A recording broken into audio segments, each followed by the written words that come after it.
We got out a little bit late. They need their coffee time.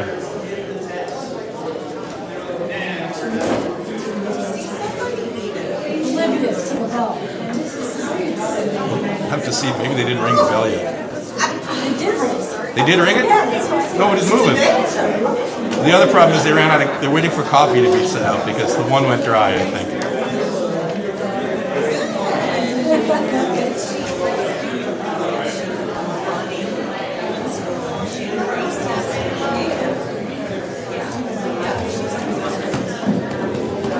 Find a seat.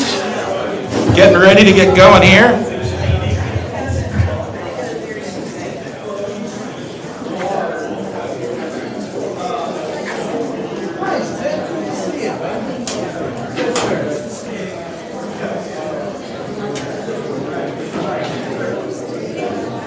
So for those of you who don't know, I have a couple of hats that I wear outside of our church as far as being involved in leadership in our national church body. So I serve as the first vice president of our district. So I work with our district president, President Westra, to help administer the district. Also, I serve as our chairman for the WELS Board of World Missions. And so World Missions is the work that our national church body does around the globe. And it's my privilege to get a chance to work with the teams that we have to help carry out the long-range plan that the Synod and Convention sets for us. And so sometimes when I'm gone, like this last week, I will be out working with one of our mission teams or working with mission administration to do that. And so we just rolled out a new long-range plan at the Synod Convention this summer. And one of the things I'm always struck by is that when it comes to missions, it always starts small, but we always have a really big vision. I thought about that this last spring because of what was going on in Colombia. So this is a picture of our mission work that got started in Colombia in 1973. We sent a 3-man team to start a church in Medellin. And you can see them there standing. In 1973, we sent the first 3-man team. By 1975, they had founded Holy Trinity Church. You can see the sign behind them. And had established a seminary and graduated their first pastor. The call worker there in the middle, our missionary there, was Larry Schlomer Sr. He was one of our early missionaries to Colombia. But if any of you followed the news over the last few decades, you know what happened in Colombia. There was basically a 3-front war between guerrillas and rebels and government, and the violence got to be so escalated that we began to have to pull our expatriate missionaries out of Colombia. In fact, missionary Schlomer there in the center, he said that by the time he was extracted from Colombia, he had 20 friends that had been murdered. 20. Can you imagine that? Serving in a place where the violence is that terrible. So we ended up having to pull our expatriate missionaries out of Colombia, and that looked to us like a really big problem and a really big challenge. But you know, God finds a way to take our challenges and our problems and turn them into opportunities.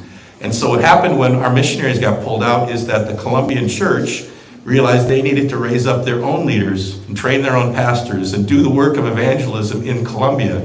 And here's a picture of Colombia today. This is actually Larry Schlomer Jr., his son, who is the current administrator for the WELS Home Missions. And he's in Medellin with Henry Herrera is on his right. He was one of the young men that they identified to step up and begin training. He's now the president of the Colombian church. And he's here now welcoming this man named Juan Reyes, who's a new pastor in the international church body that we founded in Latin America called the Iglesia Cristo WELS Internacional. You can see Henry's pretty excited about it. And what's really amazing then is from that moment, from that problem where we had to recall our missionaries because of drastic violence, was grown in its place as a Colombian church in a Latin American network and actually a Latin American church body that spans that whole part of the hemisphere. And so it's kind of amazing that when When missions tend to start small, but when we have God's eyes, we can have a big vision. I thought of that when I saw this map of our early mission plans for WELS World Missions. You can see we were going to go to Rhodesia, back when it was called that, Japan and Korea, the American South. They even had plans there up number 8 to reach out to Nebraska and North Dakota. Kind of wild and crazy stuff, right? But from that small start now, you can see the big vision that God had for us. I mean, right now we are in 49 countries, exploratory work in 16 more countries. We'll talk about what the TEL network is, but that is an additional 32 countries, sharing the gospel with 300,000 people worldwide. So that's kind of an amazing privilege of what we have. And I think the point, of course, it's always fun to fill in countries on the map. We're trying to fill in Senegal right now, and we'll talk about that in the future. But also a word of disclaimer. We'll fill in the map no matter how many people we have in the country, right? So Russia is a really big spot on that map. It's a very small presence in the country of Russia. But if we have people there, we'll fill in the whole map. But isn't that the point, though? It's not what's on the map, but it's the people that God is allowing us to reach with this message of Jesus that so many of them have never, ever heard before. Hopefully this works. My name will be great among the nations, says the Lord Almighty. From the rising of the sun to its setting, God's promise echoes across the ages. Today, that promise comes to life through WELS World Missions. Across Africa, Asia, Oceania, Europe, Latin America, and Native American communities, God is gathering His people. From online outreach to in-person training, from tribal lands to urban centers, the gospel is taking root, proclaimed by local voices and nurtured through global partnership. Through your prayers and support, churches are being planted, leaders are being trained, and new believers are baptized into Christ's name. What began as a mission to the nations is now a movement with the nations. Imagine a world where confessional Lutheran churches not only grow locally, but send their own missionaries across borders, empowered by a global network of partners rooted in God's Word. Worker training around the world is preparing faithful shepherds. Digital tools are sharing the gospel where missionaries can't go. Indigenous leaders are bringing Christ's love to places we may never reach ourselves. This is not our mission. This is God's mission. And by His promise, it cannot fail. From Malachi to Revelation, the story is the same. Every tribe, every tongue, every nation gathered in praise before the Lamb. Join the mission. Proclaim His name until every nation knows His love.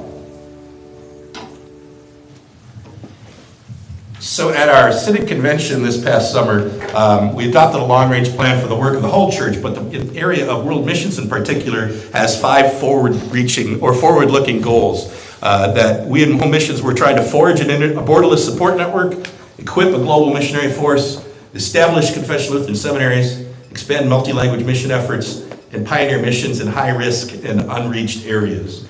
And so I just wanted to take this morning and to give you some examples about how we're hoping to do that as a national church body. And I think it's a truly amazing gift that I've had a chance to be as close to this as I have.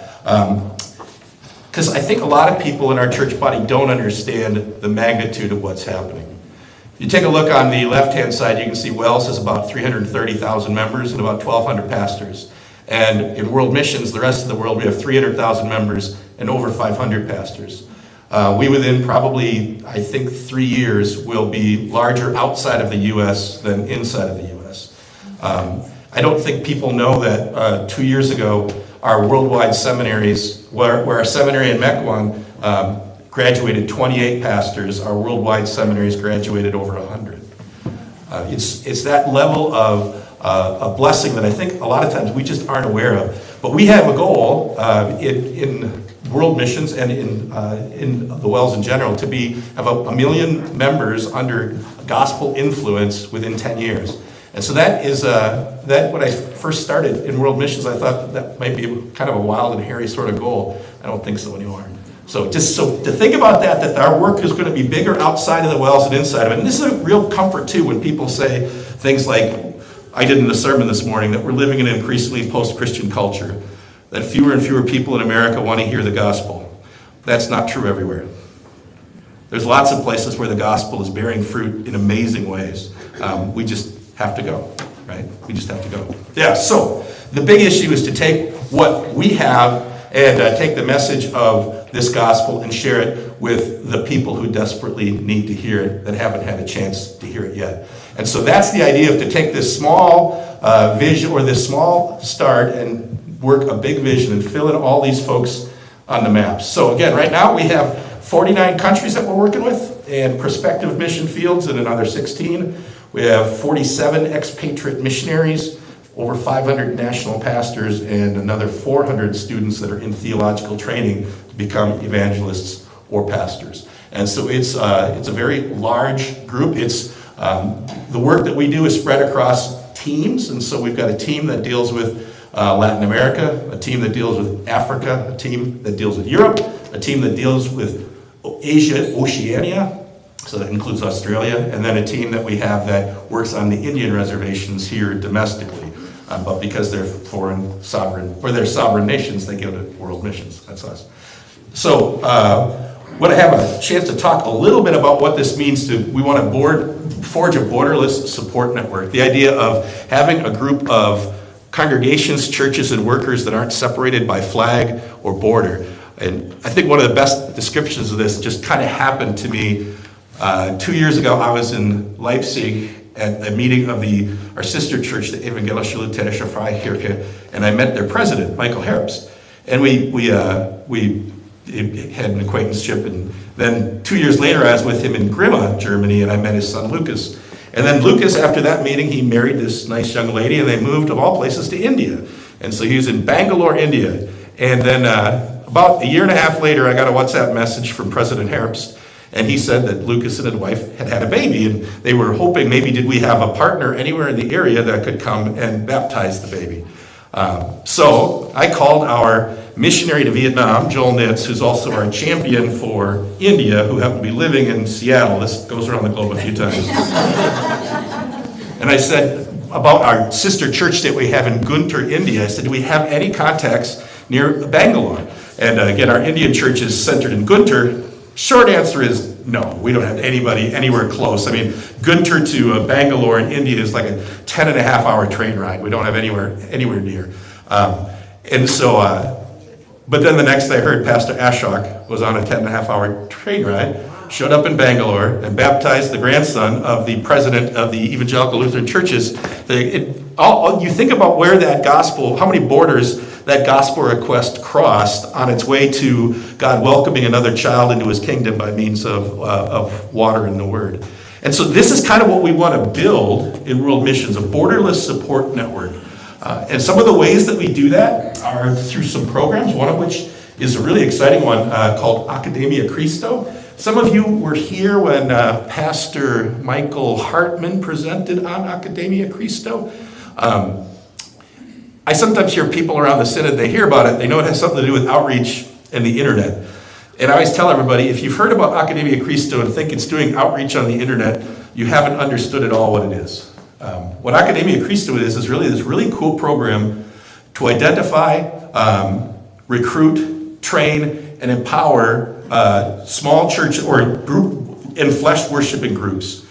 So in other words, the way this works is we've got an online platform where people can learn more about Christianity through self-study. And if they go through this app platform and they get videos served to them that teach them the basics of Christianity. And then if they finish the self-study, which is let's call it about the equivalent of going through Faith Builders, right? That's kind of the content and amount of time it would take. If they finish that, then they're recruited to sign up for synchronous classes with our missionaries. So our missionaries will teach them next level classes in groups, through online sources. And after they finished X number of hours of study with them, then they're encouraged to begin gathering a group and sharing what they're learning from God's Word. And the idea is that we will teach them what to teach, and then they will teach it to other people. So 1 million people have joined the platform. Right now, each week, over 100 are completing the self-study portion every week. And then that means we've got this big pool of people that we're now trying to recruit into starting churches. And right now, it's kind of amazing what has happened with Academia Cristo. In the previous 25 years of our work in Latin America, maybe we started 3 churches. In the last 3 years, through Academia Cristo, we've started 55.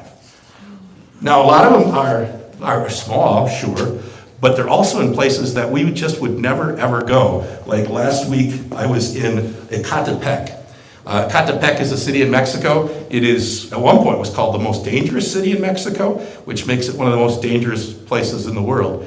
And but there was a man named Artemio who came through Academia Cristo, and he took all the classes. He's now signed up to do pastoral training through Iglesia Cristo Wells Internacional, and he's gathering a group. This is us in an alley beside an underwear factory with a tarp over our head where we had 16 people for Bible study.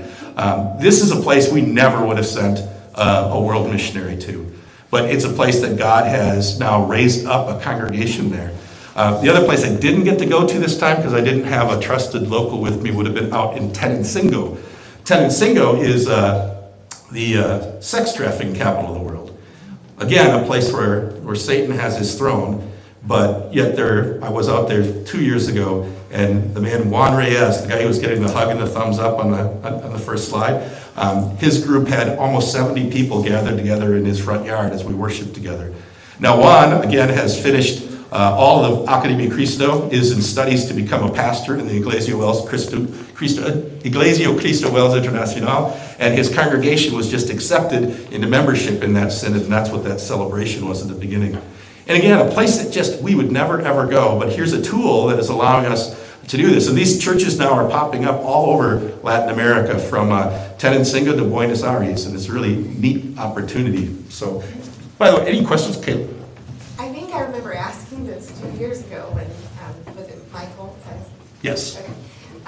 But, so when they complete the Academia Cristo, they're not considered a pastor, but they're like a Bible study leader? Yes. So what do they do about sacraments when there's no pastor? Like, they go years without communion, or? Great questions. Kayla asked, so when they complete Academia Cristo, they're not considered pastors yet. What do these groups do about communion? Do they go years without the sacrament while they wait for their pastor to be trained? We kind of wrestled through this, and one of the things that we ended up landing on is that once they've been received into fellowship and they're enrolled in the seminary training, if they're under the auspices of a pastor, they can serve communion. So this would be the same analogy like right now we have one of those amongst us. He's in training to be a pastor, but he's not a pastor, but we actually let him, serve communion even last week, like when I'm gone.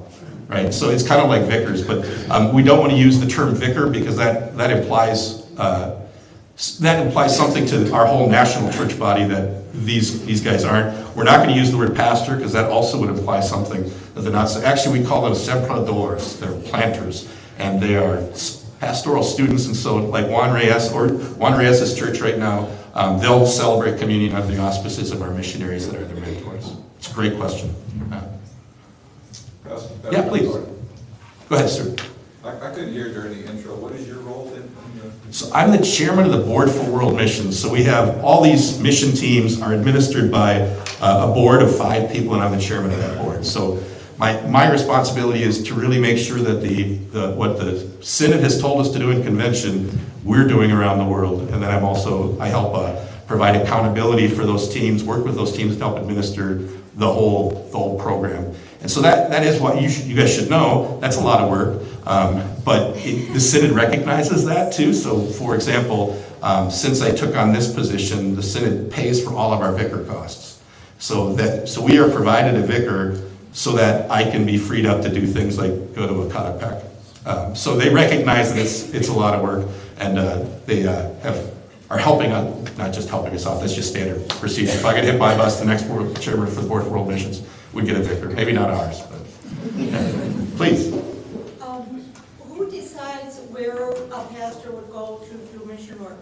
Who decides where a pastor would go to do mission work? So that would be, depends on when you're talking. Like if you're talking about somebody graduating from the seminary, Like next year, if Cameron and Kyrie were going to be assigned to world missions, we would say we really think that Cameron and Kyrie would fit in Senegal, Africa, and we would submit that to the Conference of Presidents, who is the assignment committee at the seminary. So the other hat I wear is district vice president. The president of the district, there's 12 of them, and they're the assignment committee for all new assignments out of the seminary. If you're from the field, like if we said one of our former vicars, let's say Eric Yankee, we said we think Eric Yankee would be great in Senegal. It would be the board for world missions that would make that call to him. So normally it's just the board for world missions makes that decision pretty generally. Thank you. Great question. Please, Gary. How does this all get funded? So how does this all get funded? This is all funded by congregational mission offerings. And so like if you, like this morning, if you put $1 into the offering plate, about 10 cents of it will be going to, as part of our congregational mission offering. If you go to the hallway where the water fountain is, you'll see on the wall our congregation's commitment to congregational mission offering that we make annually. And about 10 cents of that dollar would go to do three main things, which would be world missions, then home missions, which is the same thing but domestically, and training the next generation of pastors and teachers. So that's the primary point of those. And then, so generally speaking, congregational mission offering is a little more than half of where we get our resources from, and the other little less than half would be direct gifts. So if someone says, I'm in love with this idea about Academia Christo, can I support it? Yeah. And from some endowment funds too. Yeah. There are questions? Maybe make you think of some more. Let's see. Our work in Europe right now, of course, this is the church in Ukraine. Some of you have met Bishop Horpenchuk. Terrible thing, of course, the war that's going on there. But a few years ago, we had a special offering in our church body for the people of Ukraine. And for the last 2.5 years, we've been able to disperse those offerings for humanitarian support through the churches in Ukraine. And God has done something kind of amazing. The church in Kyiv has grown faster in the last 2 years than it has ever in its history. In the midst of war, God is finding a way to bring people in to hear this gospel message. And so, again, God can work great blessings in the face of tragedy. And they've certainly had personal tragedies involved in the church there. But that's an example of one of our partners that we have in Europe as well. So we work with partner churches like the Ukrainian Lutheran Church. We have partners throughout Europe that I'll get to in a second. This is a partner that we're hoping to finish establishing relationships with. This is the AMEC Lutheran Church in Tanzania. This is a group that came to us to establish fellowship ties and to help do theological training for them. So this is a group of 40,000 people that we're going to be adding to our confessional membership here. We were supposed to do it at City Convention this summer, didn't quite get it done. We kind of missed out on a nice big PR moment, but we will do it again soon. You can see our expatriate missionary, Ben Foxon, is the chief person who's working with the AMEC congregation. Did you say 40,000? 40,000 members in that church. This is some weird things about Africa. Africa is just so big, it's hard for us in America to wrap our head around it, right? About how big the continent is, but maybe this will help you.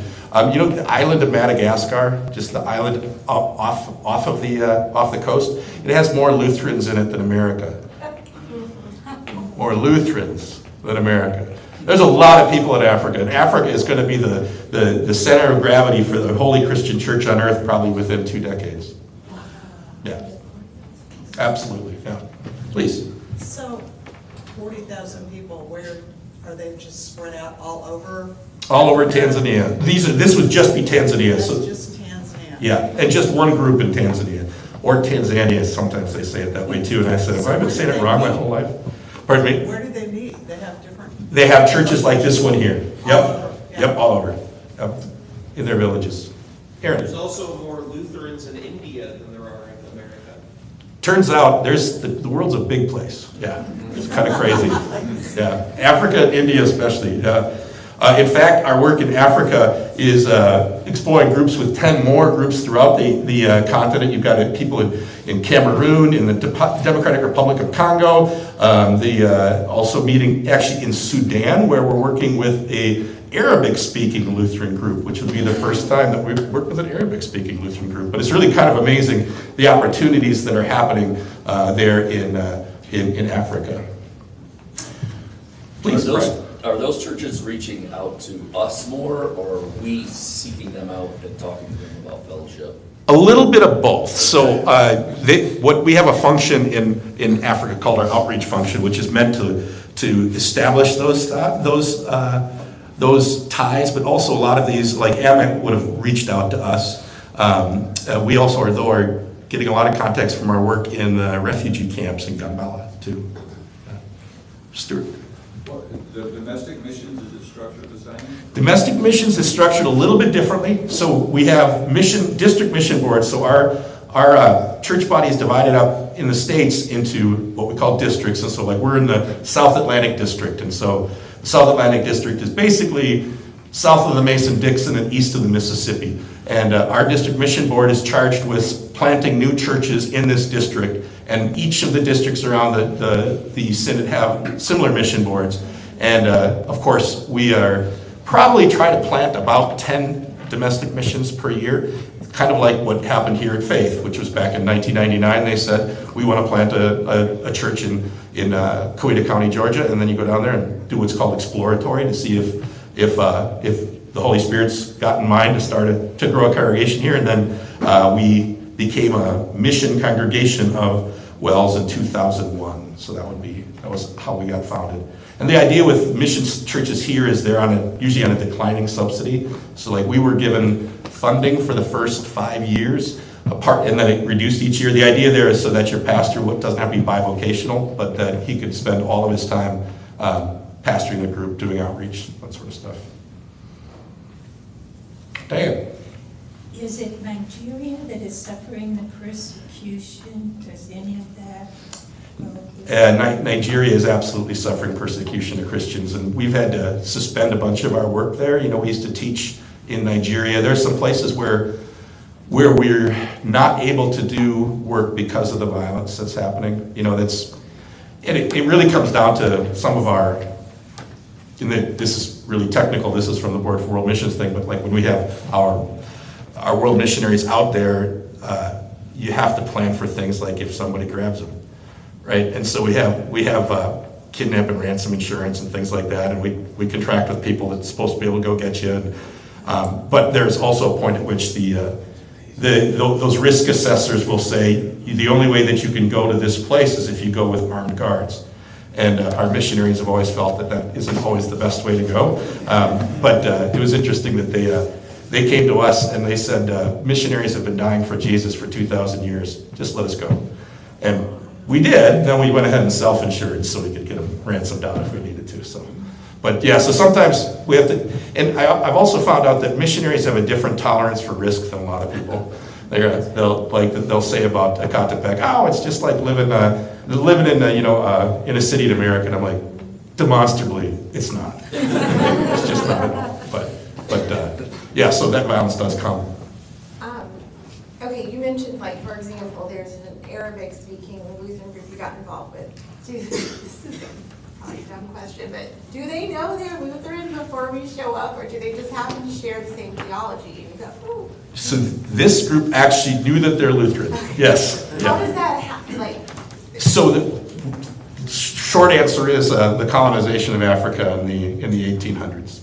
Okay. Yeah, and that's. So the roots were already there. The roots were there. Yeah. So Africa has got, the colonization of Africa brought Christianity into almost every corner of the country, of the continent. Gary. If you get kidnapped, can we get you back through insurance? Yeah. Supposedly, that's what they were sure of. I hope so. Yeah. I'm a very niche product. Not many people are going to be that interested in me, but yeah, the bigger thing probably for us is, for our local missionaries, if they're living in a place that is dangerous, they need to make sure that they're not following the same routines and all that kind of normal thing. Yeah, I kind of fly in and get out pretty quick. So if we forge this borderless support network, what do we want to do with it? We want to equip a global missionary force. One of the changes a little bit in world missions over the last few decades is we're It used to be we would go send a guy from Slinger, Wisconsin to go be the missionary to this town in Malawi. Now our work has changed a little bit, and instead we're sending missionaries to teach other people to teach people about Jesus. And so it's more of a multiplication effort rather than just I'm going to be sent as a missionary to this particular tribe or this particular town. Instead, what we're going to do is we try to do this through theological education. So here's a great example of that. 2 years ago, we graduated our first 55 pastors from the seminary in Vietnam. If you probably can't quite see it, one of my favorite pictures is right in the center is President Schrader, and up behind him is the hammer and sickle of communism on the banner behind him. But 55 men, then we have another cohort of 60, that's a year behind them, and another cohort of 60, that's a year behind them. And so our missionaries are training these pastors so that they can go and reach out to the Hmong people in Vietnam. And it's not just the pastors that we're getting a chance to train, we're also getting a chance to train the rural church leaders. We have 700 in a training program right now that are being taught by our missionaries and by some of the graduates that you saw there from the Theological Training Center. And we have another cohort of 700 behind them. This is an amazing kind of story because this is such an evangelistic group. This is they used to be called the Hmong Fellowship Church. Now they realized, they have confessed the theology of confessional Lutheranism, and so they've renamed themselves the Hmong Confessional Lutheran Church, which is good. Even better that they believe and teach what the Evangelical Lutheran Church teaches, and they are wildly evangelistic. When we started working with these guys, this church body was 50,000 people. That was 8 years ago. Now they're 150,000 members. And we think that they're going to be able to take this message well beyond Vietnam, but every place where Hmong people are located. This work in New Zealand is kind of fun. So we have a new mission that started in New Zealand, but it's unique in this regard. Back in the 70s, we sent some expatriate missionaries to Hong Kong to start a Lutheran church. And they started the Lutheran church in Hong Kong. It became stable. It grew to 5 or 6 congregations, which is, their church body is called Salem. That Salem Lutheran church body recently recognized that there's a great big emigration happening off of Hong Kong. If you guys watch the news, the mainland China is cracking down on freedoms in Hong Kong, so a lot of Hong Kongers are leaving, and they're going to other places in the British Commonwealth, and one of those places is New Zealand.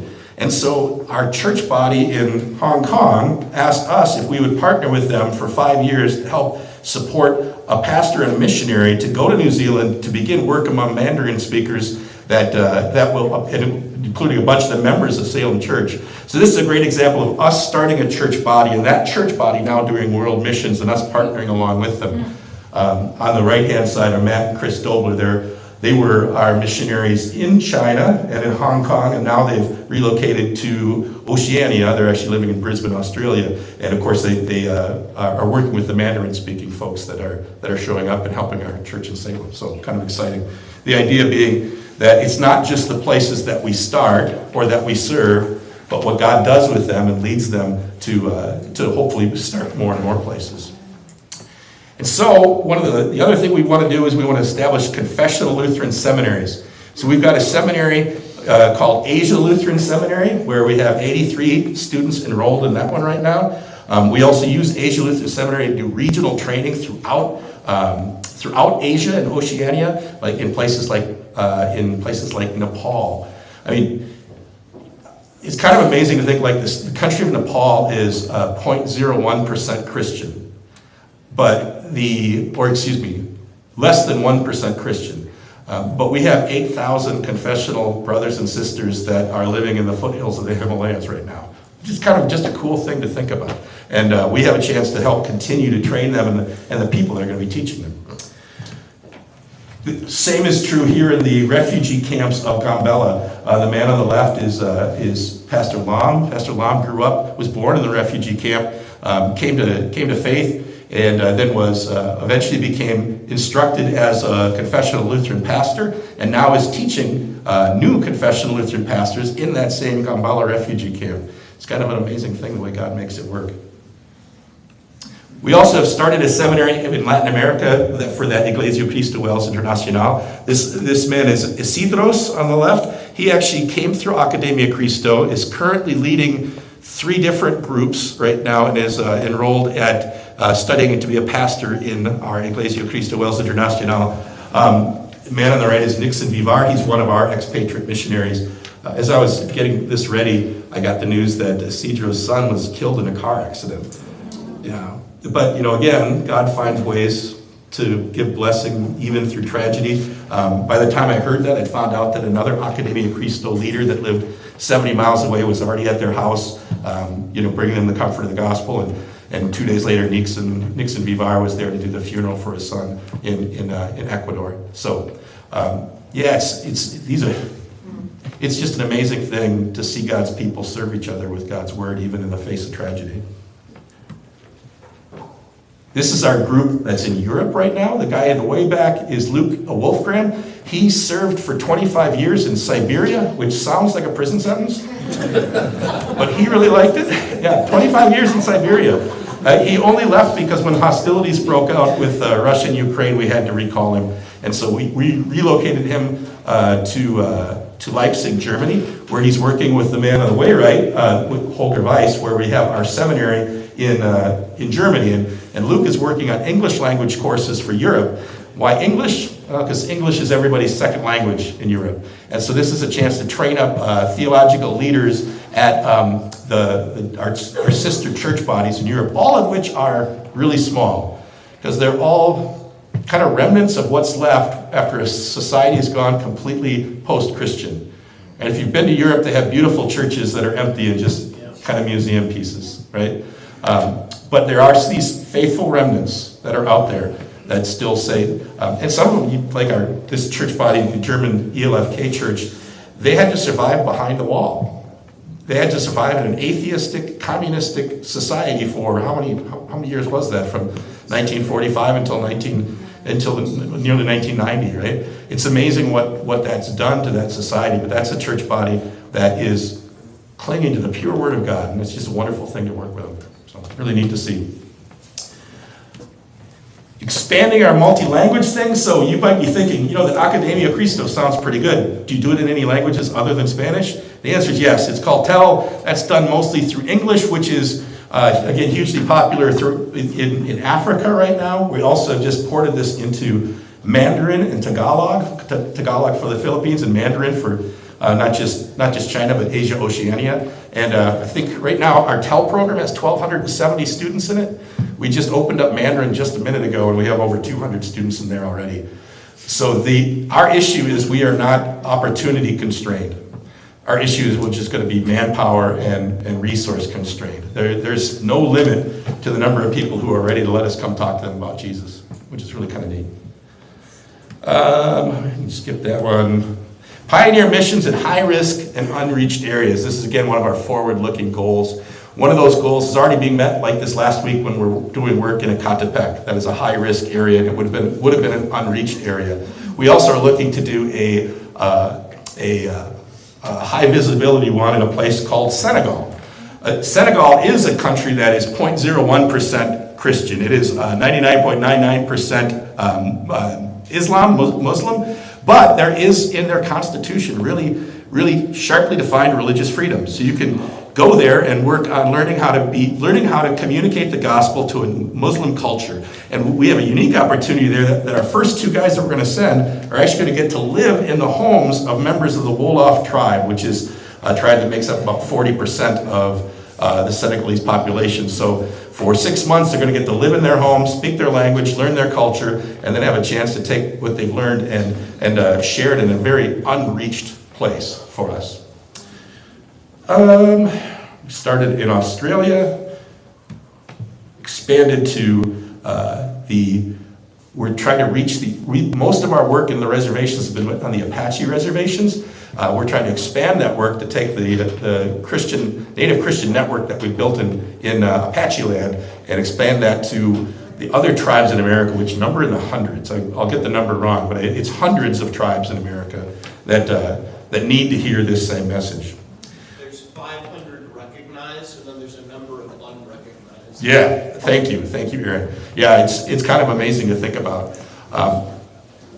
I used to read about the British Empire as being an empire on which the sun never set, right? Because its holdings were all around the globe. What I think is wonderful to see is in the Holy Christian Church, Jesus has a kingdom and an empire on which the sun never sets. And the whole point is that as the gospel's being taken out, whether we're supporting that with our offerings, with our prayers, with sending out missionaries, we're fulfilling the promise that Jesus gave us all the way back on the top of a mountain when he says, all authority in heaven and earth has been given to me. Therefore, go, make disciples of all nations. Just looking forward to the day when this promise will be kept. And I looked, and there before me was a great multitude that no one could count, from every nation, tribe, people, and language, standing before the throne, before the Lamb. Any questions I can answer? Please, Stuart. Pastor, do any of the graduating vicars get crossover or placed in this program or no? Yes, so actually last year, someone who had served his vicar year, then my son right now and Joey are back doing their senior year at the seminary. Then when assignment day, we assigned one of our vicars from Colombia. We ended up assigning him back to our Latin American team. Yep. It is, and actually that's the only assignment that you can say no to. So the way our assignment process works is, you stand up, they read your name, and they say, John Schrader, Sharpsburg, Georgia. You don't get choices. I used to say, it's like the Army, and then I found out the Army gives you choices.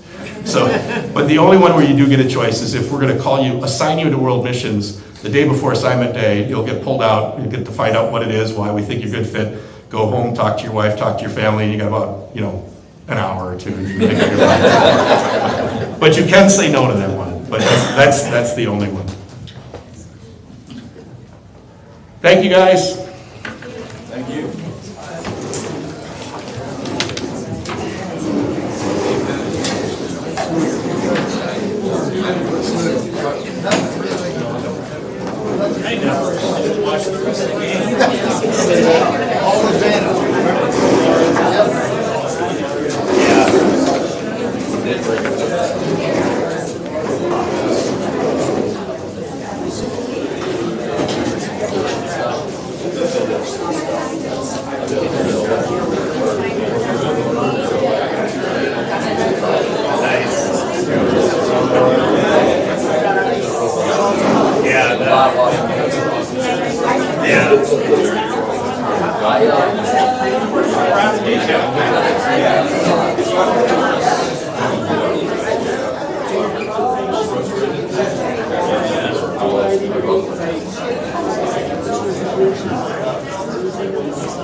school and everything. Like, you know, we're here administrative stuff.